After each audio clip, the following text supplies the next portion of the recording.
Nothing beats an ambush, and I know that. Nothing hits harder than an ambush, and Gene Deal knows it.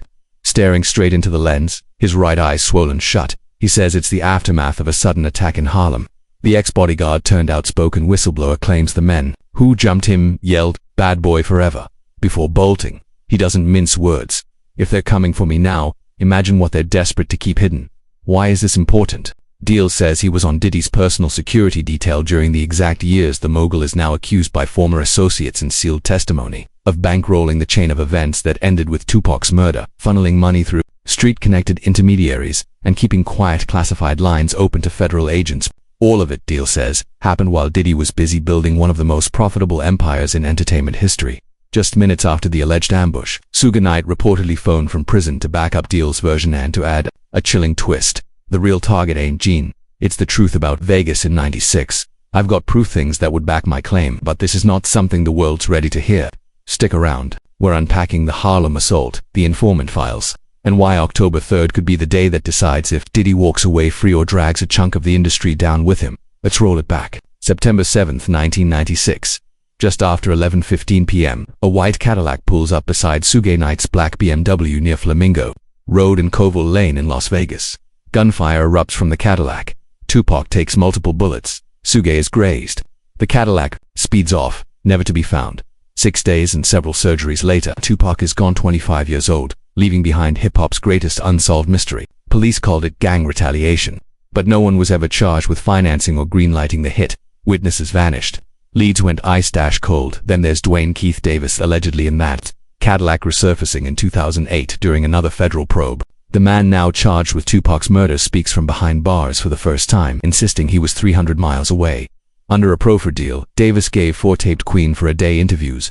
In them, he claimed Sean Diddy Combs put up a 7-figure bounty to take out both Tupac and Suge, with Harlem between Eric Zip Martin arranging the hit.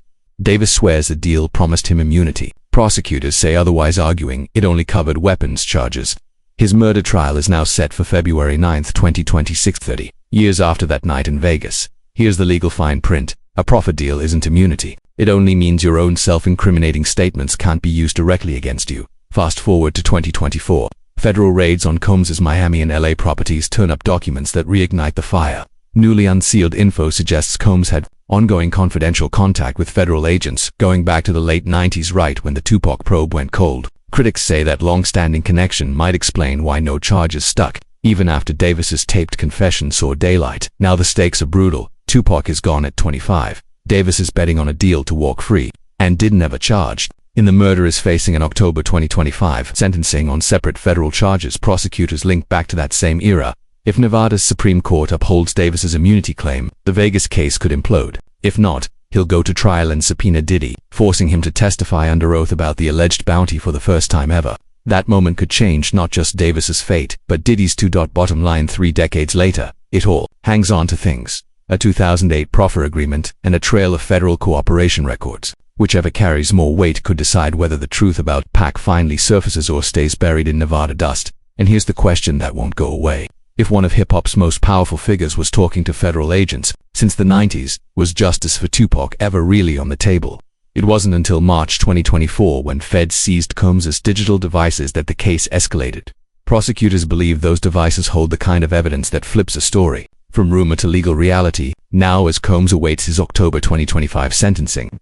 With more charges still hanging, his defense team is reportedly building a case around his past cooperation with the feds. Whether that earns him leniency, still unknown. Prosecutors argue that the scale of his alleged crimes crushes any favor his past help might buy him, and that's where the calendar starts closing in. In Nevada, Dwayne Keffe D. Davis may soon force Sean Diddy Combs to take the stand over an alleged $1 million bounty tied to the 1996 Tupac Shakur shooting. No witnesses, no safety net. Meanwhile, in New York, a federal judge is weighing just how much, if any, consideration to give Combs's rumored past cooperation when deciding his sentence. If the informant whispers turn out to be true, it could flip the public's entire perception of Combs's power and protection in the industry. If not, he faces sentencing without a shield.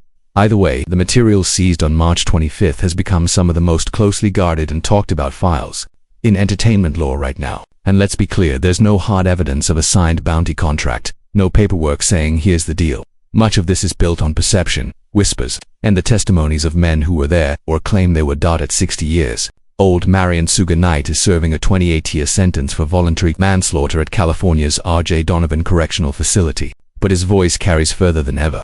In a string of 2024 to 2025 phone interviews, including a July 1, 2025 exclusive with People, Knight doubled down on a claim he's been making since the late 90s that Diddy Combs bankrolled the hit that killed Tupac and nearly took Knight's life as well. Knight says he saw the men inside that white Cadillac and insists they were connected to bad boy money. He also paints a haunting picture of Tupac's final days in the hospital, claiming Shakur told him, and often is Shakur, to let him go, fearing another prison sentence more than death itself. That's the part that stays with me, Knight says. A detail he admits still haunts him, according to Knight. The motive was raw power and survival. He alleges Combs, spooked by death row's rapid rise, once told a room full of people, "I'd give anything for that dude's head." Years later, Knight claims fate threw them into the same space at 2007 Prince concert at Hollywood's Roosevelt Hotel. Prince personally sat them at the same VIP table, perhaps hoping to squash a decades-old feud. Prince was the real gangster in the room, Knight later joked. No blows were thrown, but Knight says he used the opportunity to make it clear he still believed Combs financed the Vegas ambush. Asked in 2025 what justice would look like, Knight didn't hold back. In an Azusa interview, he said flatly, "Diddy deserves jail for it," accusing the mogul of dodging accountability for far too long. Combs' legal team continues to deny any involvement, and Las Vegas police have never named him a suspect. So, why does Knight's testimony matter now? If Davis's trial moves forward in 2026, Knight could be the star witness, the last surviving person who says he was in or near that Cadillac. If he repeats these allegations under oath, prosecutors will have a decision to make: use him to build the case or try to tear his credibility apart. Either choice could drastically alter how the courts and the public remember what went down in Vegas for the past 10 months. Davis has buried Nevada courts under a stack of motions and affidavits, but one filing stands out: a 178-page document, submitted July 18, 2024. In it, Davis details, step by step, how he claims the murder was funded. He says Combs funneled $1 million through Harlem associate Eric "Zip" Martin for members of the Southside Crips. Davis claims the cash never reached the intended hitmen, but notes that Zip, who died in 2021, suddenly came into money afterward. That's now part of the official court record as circumstantial proof of payment. The motion also rehashes Davis's "For Queen for a Day" proffer sessions from 2008 to 2009 with an LAPD FBI task force, where he says he admitted providing the weapon used in the Cadillac if Thor being promised his words wouldn't be used against him. His lawyers argue that this informal immunity, paired with a nearly 3-decade delay in filing charges, violates his constitutional rights. On July 29, 2025, Davis took it to Nevada's Supreme Court, pushing to have the charges dropped outright. His legal team says the entire case is built on recycled interviews with no fresh forensic proof. Their words, nothing but old tapes and hearsay. Here's why it matters. If Davis wins on the immunity argument, the charges vanish that the last living insider tied to the shooting. But if the trial proceeds on February 9, 2026, his lawyers have already made their move clear. They'll subpoena Diddy Combs as the alleged financier. That would put Combs, just months after his October 3, 2025 sentencing, on separate federal charges, under oath about the $1 million bounty for the first time. If that happens, prosecutors could try to connect Davis's old taped confessions to Combs's fresh courtroom testimony, potentially framing a larger conspiracy that stretches from the Las Vegas Strip to the top floors of Bad Boy Entertainment. Either path changes everything. A dismissal could fuel decades of speculation that law enforcement protected a superstar in exchange for cooperation. A trial could expose details the industry's been trying to bury since '96. A trial, on the other hand, could blow the lid off, unsealing confidential files, grand jury transcripts, and the long-whispered cooperation records that could shake Combs's legal standing and spark a new wave of civil lawsuits. Bottom line, Davis' so-called $1 million memo isn't just a motion, it's a direct shot at the criminal justice system itself. This isn't only about who paid for what, it's about whether immunity promises, sealed interviews, and backroom understandings can still rewrite the story nearly 3 decades later. Fast forward to July 27, 2025. Gene Deal leaves a podcast taping in Harlem around 9:30 p.m.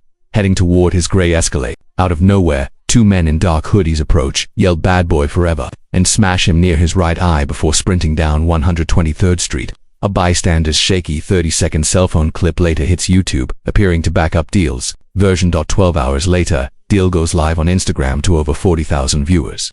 One eye swollen shut, but voice steady, he fires off. If that's the best they've got, imagine what they're hiding. He links the attack to earlier warnings that people loyal to Diddy Combs had been told to intimidate him, holding up a hospital discharge form showing a minor orbital fracture, his personal details blacked out. Deal makes it clear this wasn't a one-off. He points back to June 2025, when ex-bad boy head of security Roger Bonds told VLAD-TV that, in 2008, Combs allegedly told his team to put hands on Deal.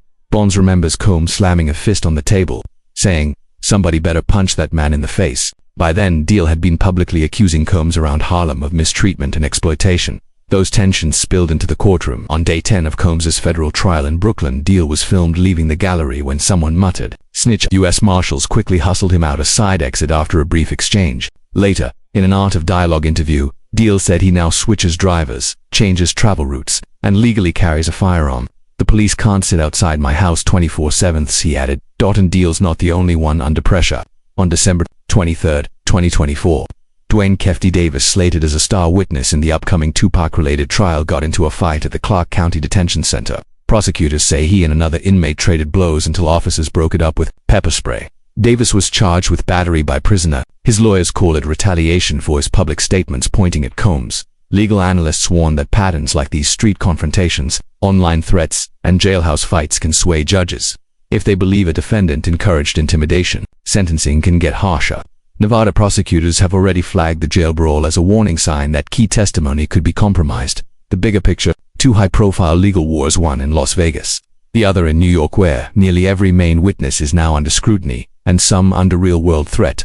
From late-night Harlem ambushes to detention center dust-ups, the message is clear. Speaking out can come with a price. How the authorities respond, whether through protection, prosecution, or silence, will shape public trust in both cases. October brings the sentencing phase.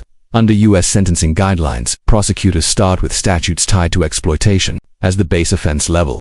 From there, they push for a leadership enhancement, claiming Combs directed the entire operation. If the court agrees, the advisory range lands between 57 and 108 months, roughly 5 to 9 years. But Combs's legal team paints a different picture. They argue for 22 to 54 months, pointing out that none of the charges involve minors. The alleged acts stopped in 2019. And that Combs, now 55, has invested millions into charity and community programs. They say that history warrants major leniency. Behind the closed courtroom doors, however, the stakes keep stacking higher. 3 sealed filings on the federal docket have set the rumor mill spinning whispers that Combs may have handed over cooperation letters, possibly penned by federal agents or prosecutors, outlining his role in assisting other investigations. If those letters are real and the judge decides they carry weight, they could trigger a major break under U.S. sentencing guidelines 5K1.1, potentially slashing his time in half. That would mean Combs could walk away with 3 years or less, a sentence that would hint he's been a valuable piece in ongoing federal operations. But if the court drops a term north of 6 years, that would send a clear message. Whatever help he gave wasn't enough or had nothing to do with the charges at hand. In that case, Combs would likely serve about 85% of the sentence before he could even think about supervised release. There's another layer here: the optics. A light sentence could have critics crying foul, claiming wealth and fame tipped the scales. A tougher sentence could push Combs to file a Rule 35 motion down the line, dangling fresh cooperation in exchange for a post-sentencing reduction, and the ripples go beyond Brooklyn. Out in Nevada, prosecutors gearing up for Dwayne Keffe D. Davis's February 2026 trial are watching closely. Davis's lawyers have already signaled they'll subpoena Combs for the Tupac Shakur case, whether he's behind bars or not. If he's locked up, the feds can move him under writ. If he's free, they can serve him like any other citizen. Either way, it raises the odds that sealed cooperation records could be dragged into open court documents that could shake the Nevada case, fuel Combs's future appeals, and impact a stack of civil suits already looming. Here's the breakdown. A sentence under 36 months would scream active cooperation. 3 to 6 years. That's a judge keeping a foot in both camps. Punishment now, potential help later. Anything over 6 means the court saw his leadership role in the alleged crimes as outweighing any favors he's done. And if, by some twist, Combs walks with probation or home confinement, the public backlash would be instant, reigniting debates about whether justice truly applies equally to the rich and famous. Whatever the number, it won't just echo in courtrooms from New York to Nevada. It could affect at least 6 pending civil cases and send shockwaves through the music industry. For the families of Tupac Shakur and Christopher Wallace, and for potential whistleblowers like Gandil, October 3rd is more than a sentencing date. It's a test of whether the justice system treats Combs like any other defendant or as someone whose past dealings still carries serious weight. Whether he leaves that Brooklyn courtroom in cuffs or in custom loafers, the industry is bracing. Major labels have already circulated internal memos warning that any courtroom bombshells could trigger shareholder lawsuits, contract clawbacks, and a flood of litigation from former collaborators. Insurance companies covering key person policies, the ones that protect tours and brand deals, reportedly flagged Combs' linked accounts just hours after the March 2024 raids. If he ends up serving real time, those policies could be voided,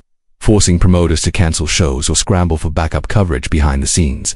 Distribution heavyweights like Universal Music Group and Sony Music Entertainment, both with stakes in the Bad Boy catalog, are gaming out worst-case scenarios. One possibility: civil judgments, freezing Combs' royalty streams. Lawyers could push streaming platforms to hold or escrow those payments, much like when R. Kelly's tracks disappeared from certain curated playlists. Spotify and Apple haven't gone public with a stance, but insiders say courts can make them cooperate. Such a move could choke the income flowing to Bad Boy imprints, tightening the belt on every artist in the pipeline. And it's not just music. Beverage giant Diageo has already severed ties with Combs in a messy public split.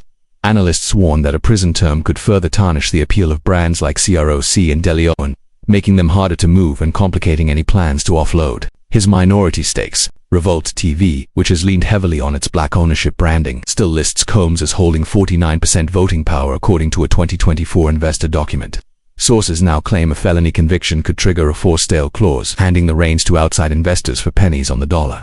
Meanwhile, some artists who once proudly rode with the Bad Boy name are backing away. French Montana deleted a 2023 birthday post celebrating Combs.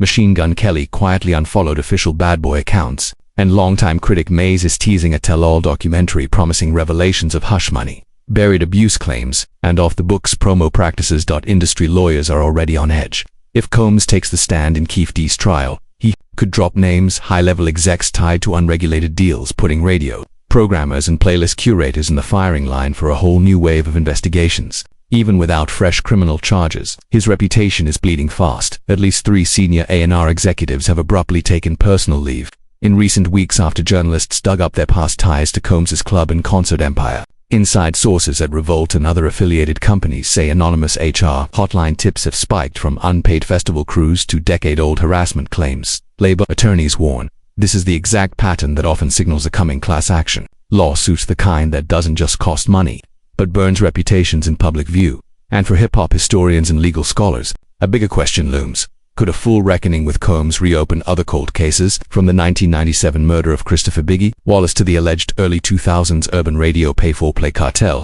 Prosecutors love RICO for one reason: it connects past and present through patterns of organized behavior. If Combs chooses to cooperate for leniency, decades of private emails, accounting ledgers, and NDA-sealed secrets could suddenly become evidence rewriting industry history far beyond his own career. October 3rd isn't the end. It's the start of a new chapter. Whatever sentence drops will ripple through royalty checks, boardroom deals, playlist placements, and maybe the court calendars of people once thought untouchable. Behind closed doors, insiders are already choosing sides, because once that gavel falls, the silence protecting one of music's biggest empires may finally shatter. Cut to Gene Deal on a Harlem rooftop, his right eye still swollen from July's attack. He looks straight into the camera. They tried to shut me up in '08 with cash, and again last week with fists. Neither worked. I'm still here, and the story is still coming. Beneath that calm delivery lies a minefield: million-dollar payouts, whispers of federal cooperation, and a sentencing that could decide whether Sean Combs walks free or spends the next years under the watchful eye of the federal government. Now, the questions: will rumored cooperation earn him a break, or will the court force his hand and open the vault? And if Gene Deal or Suge Knight testifies, will it finally expose the long-standing alliance between boardroom power and street muscle, or will the whole thing crumble under pressure?